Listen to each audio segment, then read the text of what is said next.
Yeah, sometimes it's just a feeling that you get. You don't know where it's come from or why your body's remembered it, but it's more of an emotional flashback than an actual physical flashback, where with the physical flashbacks, you're in the situation, you see what's going on. And with the emotional ones, you're just kind of blindsided. It's just happens and you don't know what to do with it. It could be triggered by a situation, a smell. It doesn't bother anybody else, but it'll send you for a loop.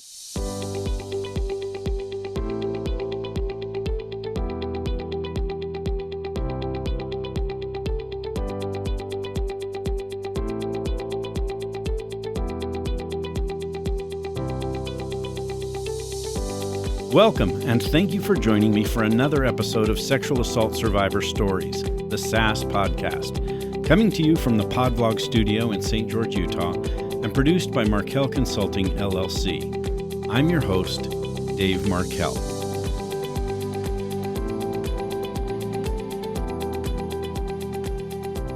Hi, SAAS listeners. Welcome back. Today, we're fortunate to have as our guest Ann Winslow, who is returning to bring us up to date from over a year ago when she was on this show. Ann's life has changed immensely, and there's much to cover. It was a pleasure to talk with her, so I'm going to get right to this episode, and I'll catch you on the other side. Here's Ann. Ann Winslow, thank you for being with me again. It's really a pleasure to have you back. I'm glad to be back. It's been a bit. Yeah, it has. I think it's been over a year. In fact, I forgot to look up what episode you were on. Do you remember your episode number? I think it was 22. Yeah, the last time Ann was with us was episode 22. If you haven't listened to that episode, give it a listen. Ann goes into detail for us about her sexual assault and domestic violence experience that, if I remember right, Ann, lasted like 30 years. Am I right? Yep, almost 30 years. Yeah, it's heart-wrenching to listen to. But the amazing aspect about Ann, and the reason I love having her as a guest, is because she was resilient, she was strong, she made some excellent decisions on how to get out of that relationship and to move forward with her life. And that's why I've asked her back, is to fill us in on what's happened since last time we talked and how things are moving along with you. And give us a background about what's happened since the last time we talked. I was asked to become co-director of SAAN, the Sexual Assault Advocacy Network. It's been really exciting. It was founded back in 2020, just at the start of the pandemic. And it was basically just for advocates of sexual violence. It was a vital support system for the advocates during the pandemic as we tried to navigate doing our advocacy work behind closed doors and being able to advocate for people that were probably more at risk because they were trapped inside many abusive situations. After the pandemic was over and everything started opening up, the advocates went back to their work, and we kind of diminished in our support for each other because we were just so busy doing our own things. And right now there's 3 of us that have taken over the reins of SAAN. There's Hania Bradley, who's the executive director. I'm the co-director, and there's Sally, our general person that helps out with everything. And we're looking to become a nonprofit right now. We're going more towards a survivor-oriented program. We're emphasizing the eradication of sexual and domestic violence. We want to hold perpetrators responsible. And we also want to give comprehensive services like resources and therapists and counselors, lawyers in various areas that have been recommended to us, and also educating survivors and the community. We hope to have chapters nationwide in every state, move more offline and directly into the communities. We're also introducing the concept of restorative justice as an avenue for justice for survivors. Look at it as maybe an alternative to the criminal justice system that can be really brutal on survivors, or used as a complementary service. And we're just looking for people that want to become involved. We're looking for ideas all the time of how to improve and different services we can provide. And it's been a really great adventure. I've learned a lot in revamping it as far as becoming a nonprofit and grant writing and stuff. I've enjoyed it. It's awesome to hear about. And the fact that you're moving forward and becoming a nonprofit and going through that process, I'm really excited to hear that. Can you tell us about the evolution of how it went from an advocacy program more towards the survivorship? I know you said that it was designed for advocates and then they went back to work after COVID. How did it rebuild then into more of a advocacy platform for survivors and victims to reach out? We had just gotten so many survivors that were asking to join that we felt at the time that the advocate groups that we were working with fell by the wayside because they were so busy. And Hooney and I are survivors, and Sally is a great ally. And we just thought it was time to go towards the advocacy for survivor-centered platforms rather than the advocacy groups. Do you keep numbers in terms of how many people are signed up with SAAN? Yeah, we do. I forget how many it is, but we have a pretty large number. I think it's over 2,000. That's amazing. It's a private group so that survivors are safe.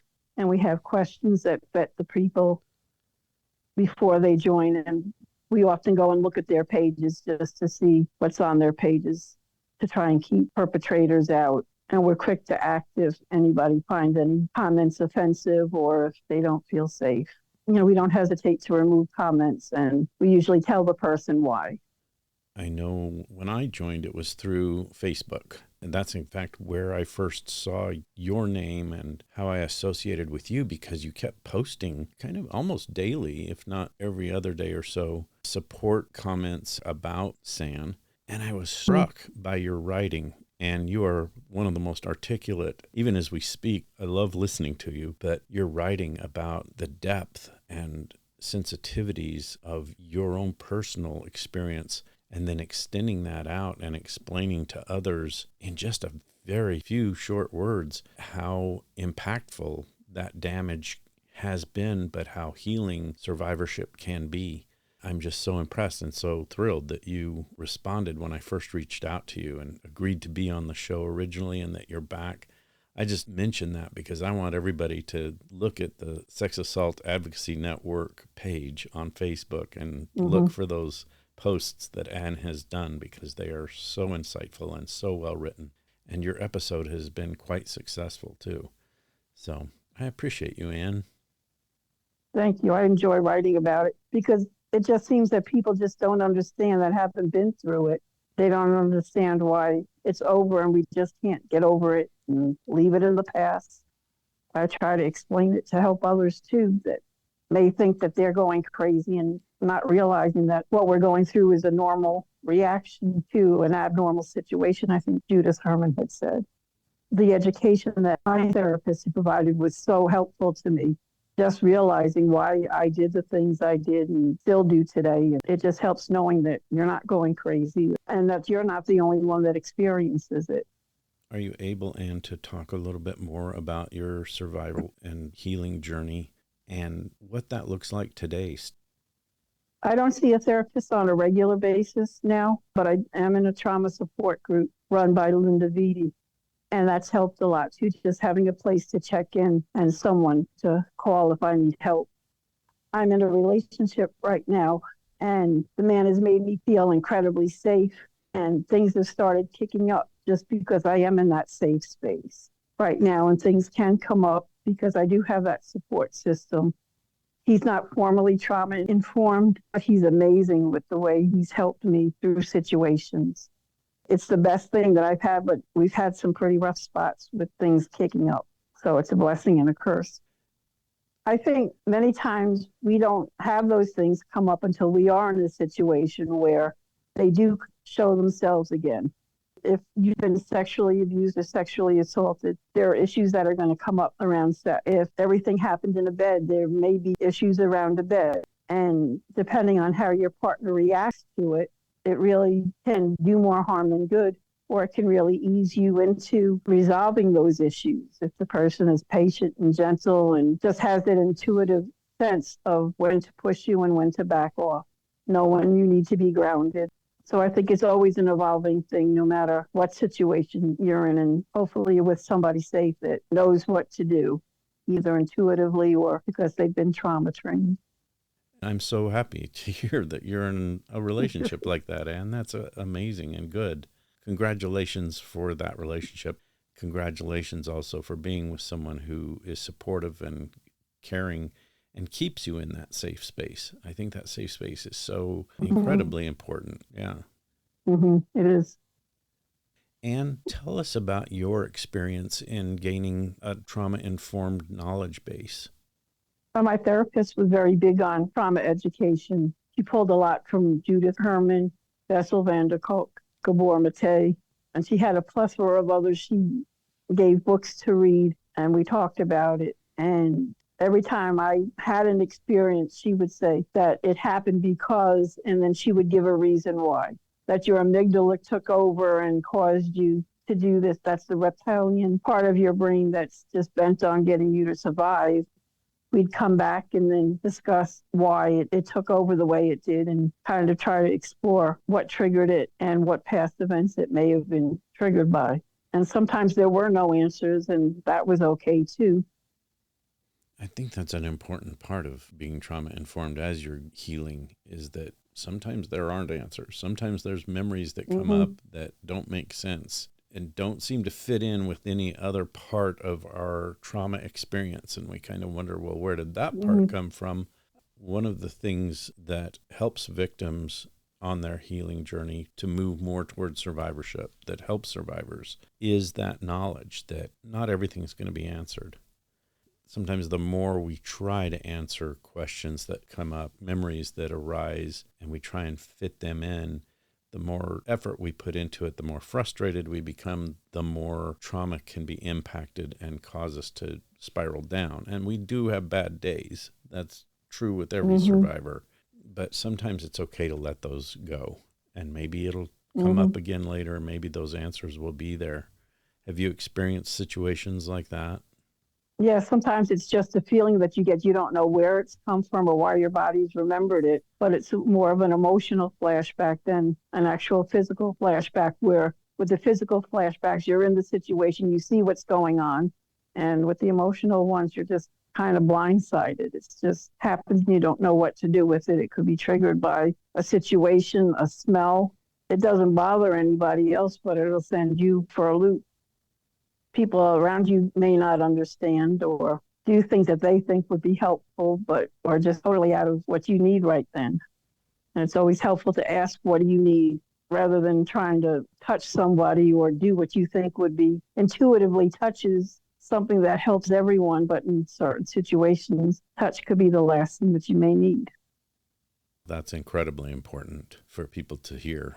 I think even survivors that have been touched in those situations thinking, yeah, normally when someone touches me when I'm upset, it feels soothing, it feels helpful, it feels supportive, but yet other times it just makes the situation entirely worse. That's a great point. And can you tell us about how your trauma-informed education impacts what you're doing with the Sexual Assault Advocacy Network? It helps give us a basis for the education we want to provide for people and for seeking out like minds. Just explaining to survivors sometimes that think that they're going crazy, that no, there's a logical explanation for it. This is why you're doing it. It just helps to know why you're doing it. And I've also found it really important too in my experiences. I work in a daycare center. Kids are going to do things to each other. And a response that a lot of the kids give when someone says, I'm sorry, is it's okay. And it really hurts that they say it's okay, because then I'll ask them, did you like what the person did? Did you like being hit? Did you like your toy being taken away? And they'll say no. And it's like, so it really wasn't okay, was it? And kids are often shocked that they have that power to say, not to say it was okay.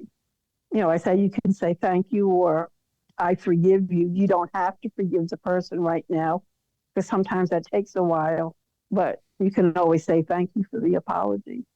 It's great that you're actually utilizing that information and passing it on to children at such a young age, because I think that empowers children as they mature and grow up to have a completely different viewpoint on what it means to be wronged and then determine how to deal with that.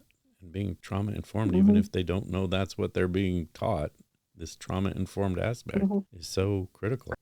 I think survivors never had that opportunity to say, no, it wasn't okay, and or no, I didn't like it. We kind of just had to take whatever was dished out to survive. You know, if I can help kids, at least in a safe environment, say it wasn't okay, and maybe give them the courage later on, if they are in a situation, to say, no, it wasn't okay, and maybe to advocate for themselves. It may prevent somebody from not being in the situation that so many of us have been in and have to deal with the ramifications of that.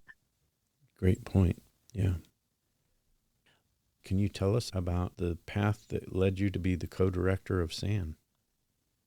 Dr. Lori Pitts was stepping down because she has a business called Still Whole Wellness that's amazing.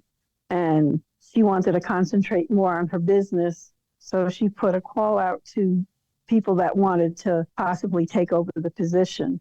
We had been talking on various things, and I had asked if she would consider me, and she would. And we talked some more about what it would entail. And she came to the decision that it's too much for one person to do right now.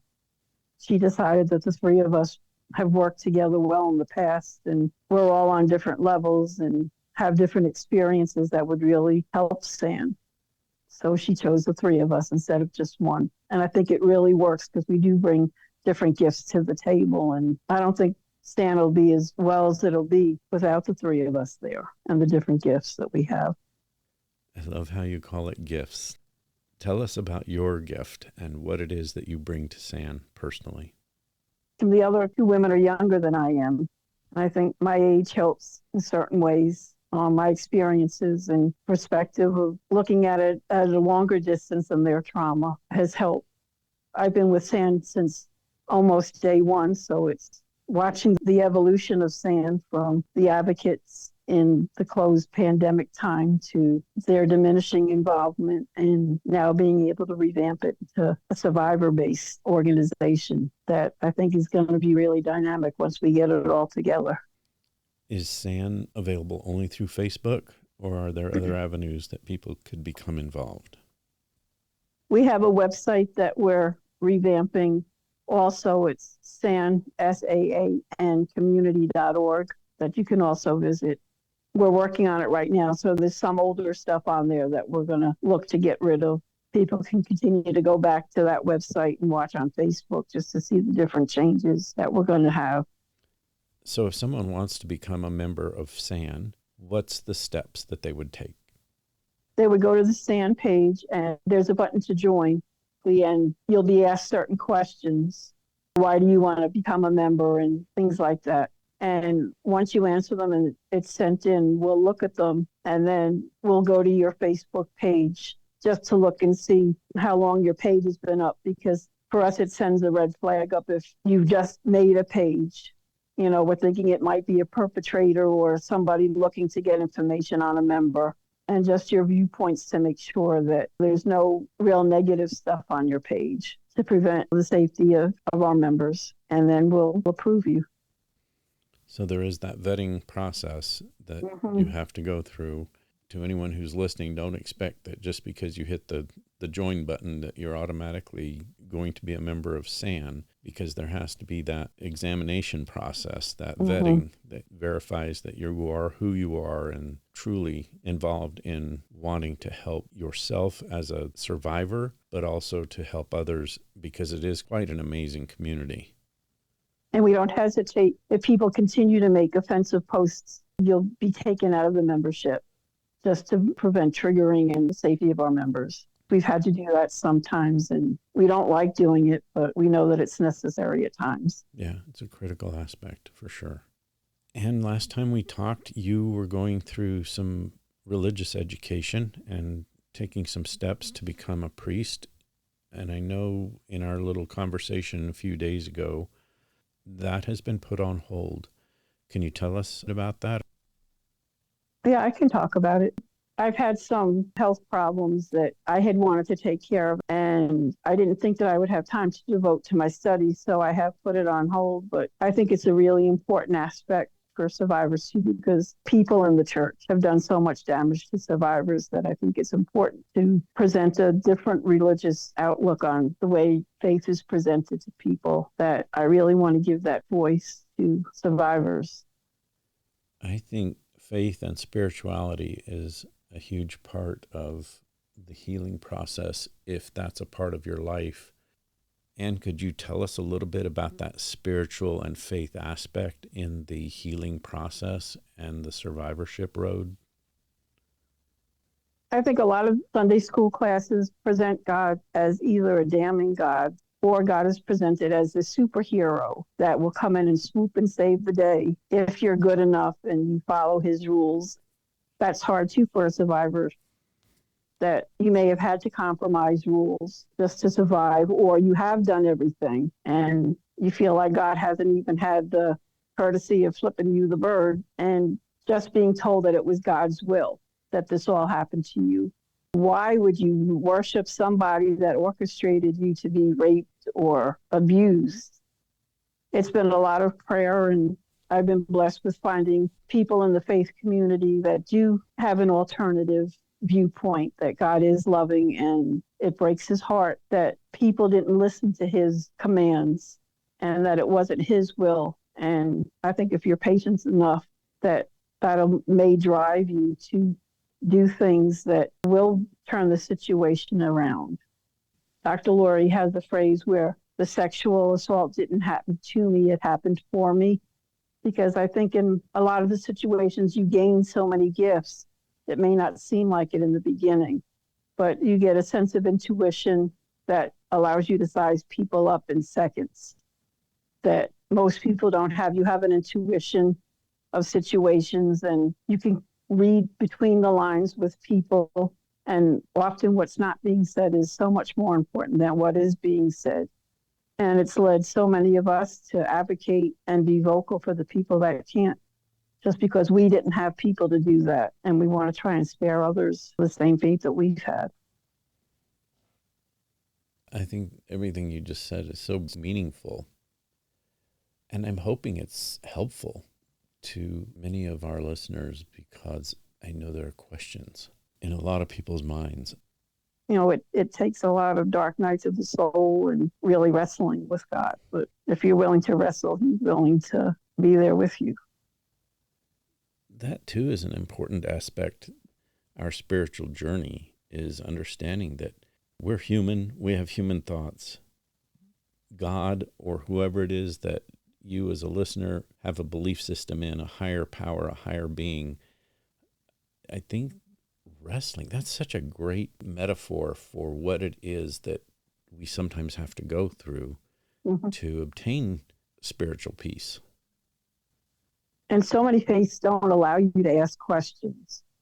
And I think it's so important to journey wherever the person's faith wrestling takes them.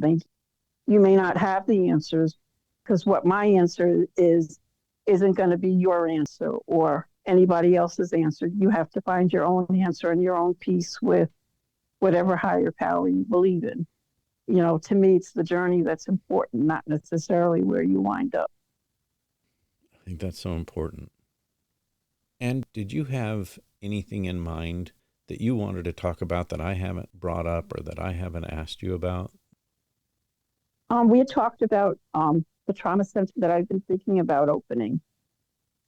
It seems that everywhere you go, everybody's so concerned about working on the survivor's mind that they often forget about the survivor's body, and that so much trauma is held in your body. To me, in looking at treatment centers, they're all basically medically based, that you go into a hospital or a hospital type setting. And I wanted something totally different. I wanted a space that would be in a more rural area where people could be out in nature, that there are ponds on the property and waterfalls and a lot of greenery, just so that people can be still and get away from everything that has been bothering them. I would hope that people could come and stay without charge, that it would be totally through either their insurance or donations and grants. When they first come, they would stay in like a welcome center that would have rooms similar to hotel rooms while we work on getting to know them and their needs and working up a treatment plan.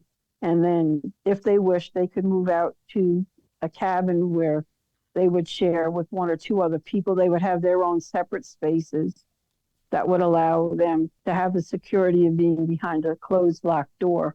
But there would also be a communal area that would have a little kitchenette and a living area for them to also congregate and get to know each other. We would all share meals together still to create community.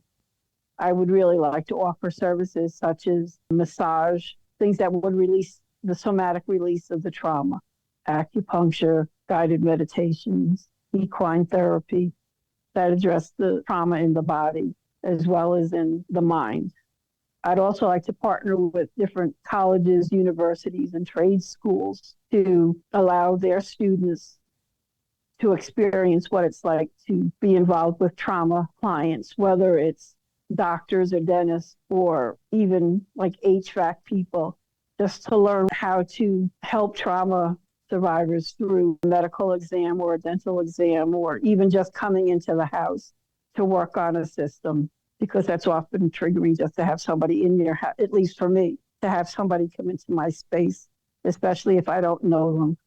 I'd like to also work with parolees and homeless people that aren't threats to the clients, that would provide maintenance, gardening, and food service to give them experience, and also to help them and provide transitional housing for them if they needed it. Because I think there are a lot of gifts there in those areas too, that for the homeless and parolees, many of them have just made some either bad decisions or life took them on a path that they hadn't planned on going to. And that would also help them. And I'd like to have transitional housing as the survivors move out of treatment that would give them the safety net and give them experience of running a household. Some people may not have had the experience of being financially responsible for everything.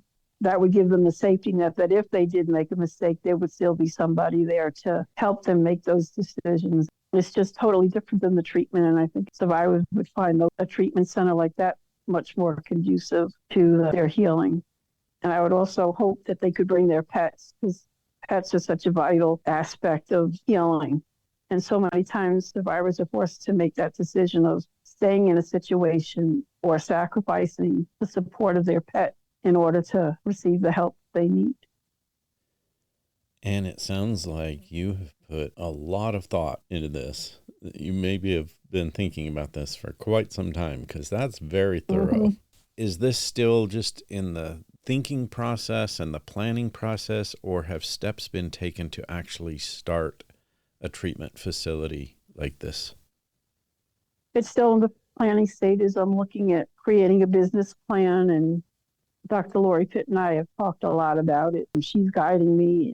I want to get some help from an agency called SCORE, SCORE, that helps people that want to open up businesses. They match you with a mentor that takes you through the process. And just looking at some pages on Facebook that have properties for sale, just to see what's available. I'm in Lancaster, Pennsylvania, where there's a lot of farmland and rural land, and hopefully I'll find some. Dr. Lori says she wants me, once I get it going on the East Coast, she wants a center on the West Coast so she can become involved too. That's great. But she doesn't do the cold, so she's not coming out here. Oh, that's great. Would this be a service provided through SAAN, or would it be a separate entity? SAAN would be a part of it. Okay. You know, one of the resources that we would have available, Hunia's church has been helping us a lot. So hopefully other organizations that are involved with SAAN would also help. What can people do if they want to help and be a part of this financial need? I haven't set up anything yet to take in donations, but as we apply for grants for SAAN, that maybe be of an avenue when we've had some other people that have become involved that know of grants. So I tap into them too, and hopefully the SCORE mentor they give me would be able to give me ideas of where to get financial backing. Great. All of this sounds very exciting and very impactful, and I want to encourage my listeners that if they are in a position to help in this way, to go to the Facebook site or the website. I know it's being revamped, but it'll be operational soon. But if there's an avenue that you see on the Facebook website to donate and you feel that you could do that, by all means, SAAN would be an excellent avenue for your need or desire to help out in that way. And you have provided a plethora of information about which we are going to have to do another episode in the future to get some more follow-up and some updates. I figured that was coming. Absolutely. I say it to all my guests that have really interesting things that we need to get back to, and obviously you're one of them. I'm kind of sorry it's taken this long to reconnect with you, but I'm glad we did. I appreciate your time, effort, and energy in doing this. And of course, as I end all episodes, I'm wondering what you are going to do to take care of yourself as soon as we are through with this conversation, and what your support system will be to get you through the remainder of this day as well as the next few days and maybe a couple of weeks. Eat lunch. It's a little bit past my lunch, and I get to go into the preschool room. The little ones are always big on hugs and talking and just being excited about everything. I get my own first graders at 4:00, and you hit the ground running with them. I have 16, so they'll keep me busy. And I have a session tonight with Dr. Lori. We'll be talking about the podcast, anything that picked up during the day from it. But I feel really good. I like talking about what we're doing in SAAN and the trauma center. I want to open it up. It's exciting. It gives a purpose to what I've been through to help others and hopefully end domestic violence and sexual violence sooner rather than later.